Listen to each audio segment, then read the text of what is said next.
දැන් බාහුවගේ මාන්නයට පස්සේ මම Facebook වල හො ගැන තියෙන කරුණු කාරණා දිහා බලාගෙන ඉන්නකොට එක්කෙනෙක් දාලා තිබුණා මෙයා කොටින්ට සහයෝගය දුන්න කෙනෙක් නේද.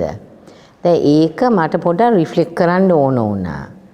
දැන් මම දන්නවා කවදාවත් බාහු මේ ත්‍රස්තවාදය ඒ කියන්නේ මේ වයලන්ස් ප්‍රචණ්ඩත්වය අනුමත කරපු කෙනෙක් නෙමෙයි තමන්ගේ දේශපාලන බලය ලබා ගැනීම සඳහා. මම ඒක කියන්නේ දැන් බලය ගැනීම පිළිබඳ කාරණාවට ආපුවම පන්ති අරගලයකම ප්‍රචණ්ඩත්වය තියෙනවා. ප්‍රචණ්ඩත්වය තියෙනවා කියන්නේ කැරැල්ලා.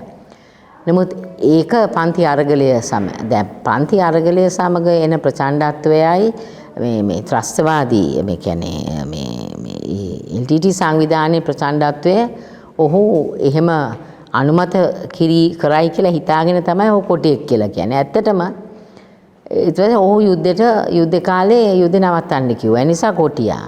දැන් ඇත්තටම මම දකින්නේ යුද්ධය එපයි කියලා කියන්නේ දැන් යුද්ධය තිබිලා කොඩි සංවිධානයටත් බැරි වුණා දේශපාලන විසඳුම ගන්න. දකුණේ අපිත් කොටි පරාජය කෙරුවයි කියලා කිව්වට මෙතන දේශපාලන විසඳුමක් නැහැ.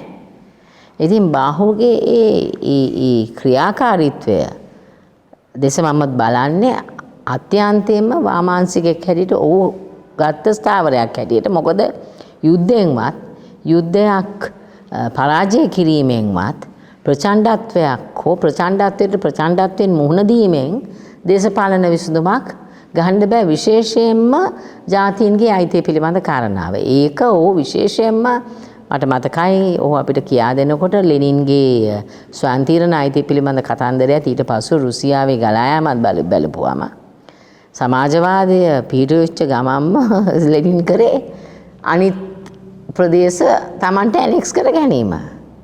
ස්වයංතීරණ අයිතිය ගැන විප්ලවයට ඉස්සෙල්ලා කතා කළා. විප්ලවයට පස්සේ ඔක්කොම ස්ටේට්ස් ඇනෙක්ස් කරගත්තා. ස්ටලින් ඒක තවත් තහවුරු කරගත්තා. ඒ නිසා ස්වයංතීරණ අයිතිය කියන කාරණාව දේශපාලන වශයෙන් දේශපාලන බලය බෙදා ගැනීම පිළිබඳ කාරණාව හැටියට අපි තේරුම් ගත්තොත් ඒ ජාතියක මේ අයිතිය තමන්ගේ භූමි ප්‍රදේශයේ ඒ තියරියේ හිඳලා බලපුවම ඇත්තටම ඔහු ගත්තේ ඒ ස්ථාවරය අපි තේරුම් ගන්න ඕනේ. මොකද අද යුද්ධෙන් දිනාගත්තෙත් නෑ LTT සංවිධානය හෝ ඩයස්පෝරාව යුද්ධෙන් දිනාගත්ත දෙයක් නෑ. ඒක නිකන් ජාත්‍යන්තරකරණයක් වුණා පමණයි.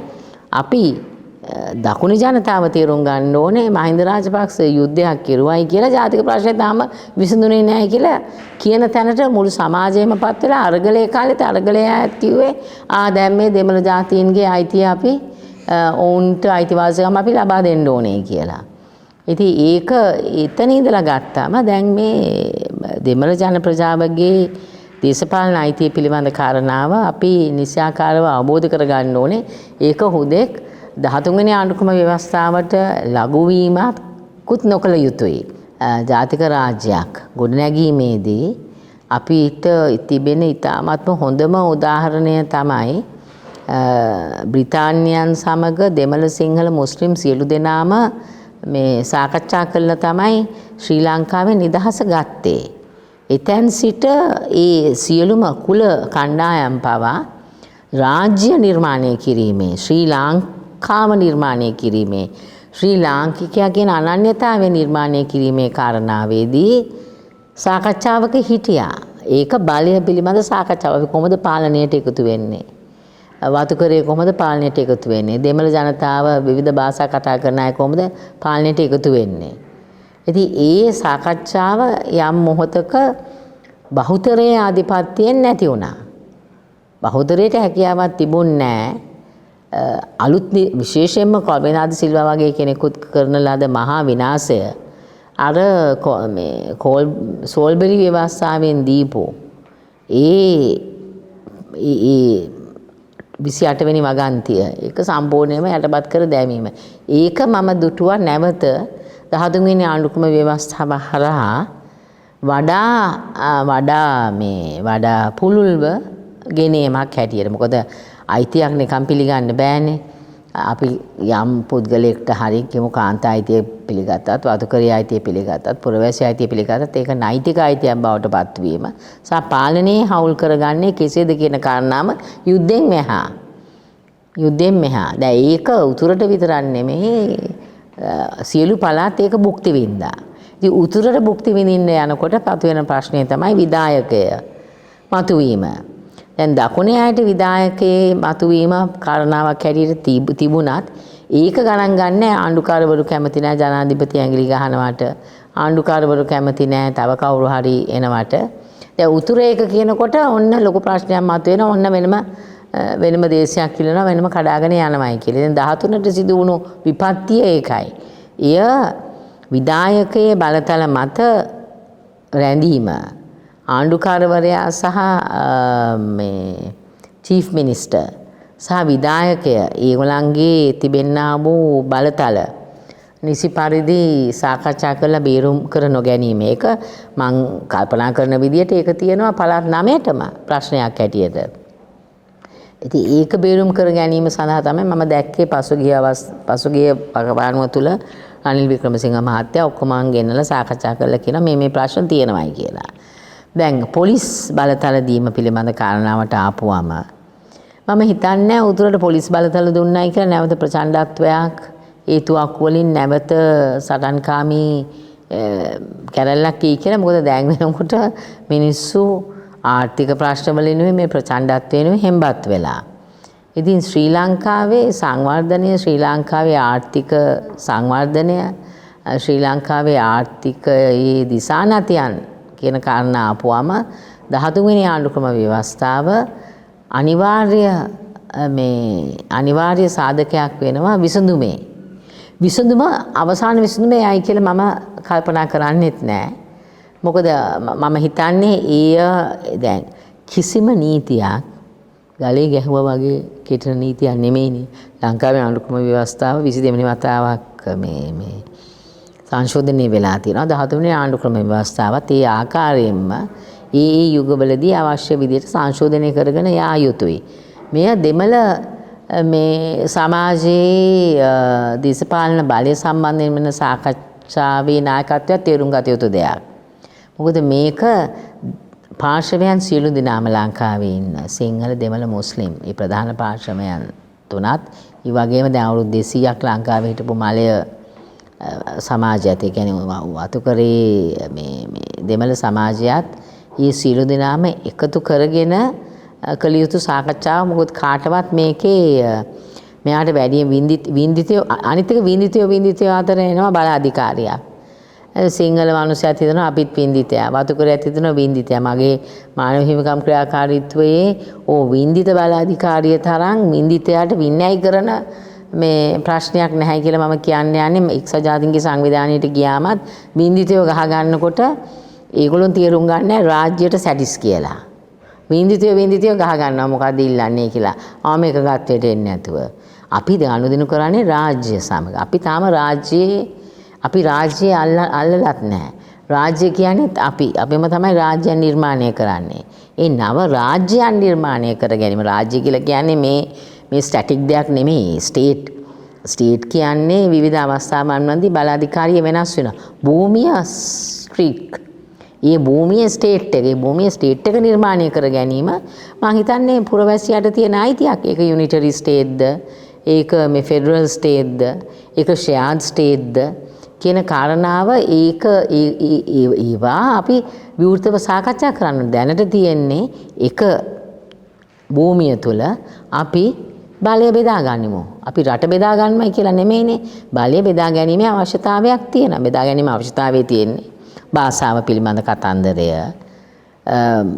සම්පත් බෙදා ගැනීම පිළිබඳ කතන්දරය, අධ්‍යාපනය පිළිබඳ කතන්දරයට ආපුවම ඔවුන්ගේ භාෂාවෙන් ඉන්නේ ඔවුන්ගේ ප්‍රදේශවල පාලනය කියලා කියන්නේ මේ පාලනය වෙන මිලන පරිපාලනය. මොකද මෙහි සිංහල භාෂාව ආධිපත්‍යය, සිංහල පරිපාලනයේ ආධිපත්‍යය, සිංහල දේශපාලනයේ ආධිපත්‍යය නිසා සිදු වුණා වූ අකටයුතුකම් එමටයි. මේ අපි නේෂන් ස්ටේට් කියන එක ගත්තම මෙතන එක නේෂන් එකක් හැටියට කෙනෙක්ට එන්න පුළුවන් වෙන්නේ මමත් මේ නේෂන් බිල්ඩින් වල කොටස්කාරයෙක් හැටියට හිතුවොත් විතරයිනේ. ඒක ඉංග්‍රීසියෙන් අපිට හොඳට පැහැදිලි ඉන්දියාව බලන්න. ඉන්දියාව ෆෙඩරල් ස්ටේට් 23ක්. නමුත් ජාතික ගීය හැම භාෂාවෙන්ම කතා කරනවා. අද කවුරු හරි හැවුවොත් මම South Indian කියන්නේ Indian but I am from Chennai. දැන් එතනට එන්න නම් අපි ඒ අයට මේ භූමියේ ඵලදාව, මේ භූමියේ පාලනය, මේ භූමියේ භූමදානය කිරීම පිළිබඳ කාරණාවන් සම්බන්ධයෙන් shared vision එකක් තියෙන්න ඕනේ. මම හිතන්නේ 13න් කරන්න වෑයම් කරේ එය ගෙනේම. මේ කියන්නේ අර ඒක අවියෙන් නැතුව නීතියෙන් ගෙනේම. ඉතින් ඒක තේරුම් ගන්න බැරි නම් ලංකාවට කවදාවත් අනාගතයක් නැහැ. ඒක තේරුම් ගන්න ඕනේ. ඒක ඇත්තටම ඒක සමාජවාදී ගුරුකුලයේ ප්‍රධාන කාරණාවක් වෙන්න ඕනේ. ඒ ඩිග්නිටි කියන කාරණාව. නමුත් ඒක ඇත්තටම දැන් ධනපති සමාජය තමයි ඒක තේරුම් අරගෙන තියෙන්නේ. මොකද මේක විසඳුවේ නැත්තම් රටේ සංවර්ධනය, රටේ සම්පත් පිළිබඳ කාරණාව, ආයෝජනය පිළිබඳ කාරණාව විසඳ ගැනීම අමාරු වෙනවායි කියලා. ඉතින් 13 මේ අනාගතය සඳහා අවශ්‍යම විසඳාගත යුතු කාරණාවක්. දැන් ෆෙඩරල් ඉල්ලලා බෑ කියන තැන මම ඉන්නේ. මොකද දැන් ෆෙඩරල් ඉල්ලලා බෑ. මොකද 13 තියෙනවා. 13 දැන් මම දකිනවා සමහර මේ දෙමළ නායකයන් කියන අපිට දැන් ෆෙඩරල් ඕනේ කියලා. දැන් අනිත් කාරණාව තමයි අපි ඉන්දියාවට සමීපව තියෙන්නේ. ඉන්දියාවට සමීපව තියෙන අනිත් එක මේ කාරණා විසඳීමේදී 13 අපි වෙනස් කරනවා නම් ඒක දකුණු ආසියානු කාරණාවක් හැටියට තමයි අපි තේරුම් ගන්න ඕනේ. මොකද වඩා දෙමළ සම්භාවය තියෙන්නේ මේ දකුණු ඉන්දියාවේ. මේ ලංකාවට වැඩිය. එතකොට මේ කාරණාව විසඳ ගැනීමේදී දෙමළ ජන සමාජයත් තේරුම් ගන්න ඕනේ ඕන් අපේ පුරවැසියන් උනාට මේ සම්භවයයි මේ සංස්කෘතියයි දකුණු ආසියානු දේශපාලනය තුල තමයි මේ මුළු කතන්දරේම රැඳී තිබෙන්නේ. ඉතින් මම හිතනවා අපිට පුළුවන් වෙයි කියලා බුද්ධිමත්ව සාකච්ඡා කරලා දැන් විශේෂයෙන්ම ආර්ථික ප්‍රශ්නෙන් ගොඩ ඒමට දරන වෑයම තුල 13 ඉතාමත්ම වැදගත් අපේ එක්සත් කිරීම හෝ අපේ වෙන්වී නැවත කුලල් කා ගැනීමේ කාරණාවට පාදක විය හැකි විෂයක්. ඉතින් ඒක ඉතාමත්ම මේ ගැඹුරින් අනාගතය දිහා බලලා මේක දේශපාලනයේ තුරුම්පුවක් නම් කර නොගත යුතුයි කවුරු වුණත්. මේක ඡන්ද එකතු කරන මේ බිස්නස් එකක් නෙමෙයි. උතුරේ නායකයන්ටත් මම කියන්නේ ඒකයි, දකුණේ නායකයන්ටත් මම කියන්නේ ඒකයි, සිවිල් සමාජයටත් මම කියන්නේ ඒකයි.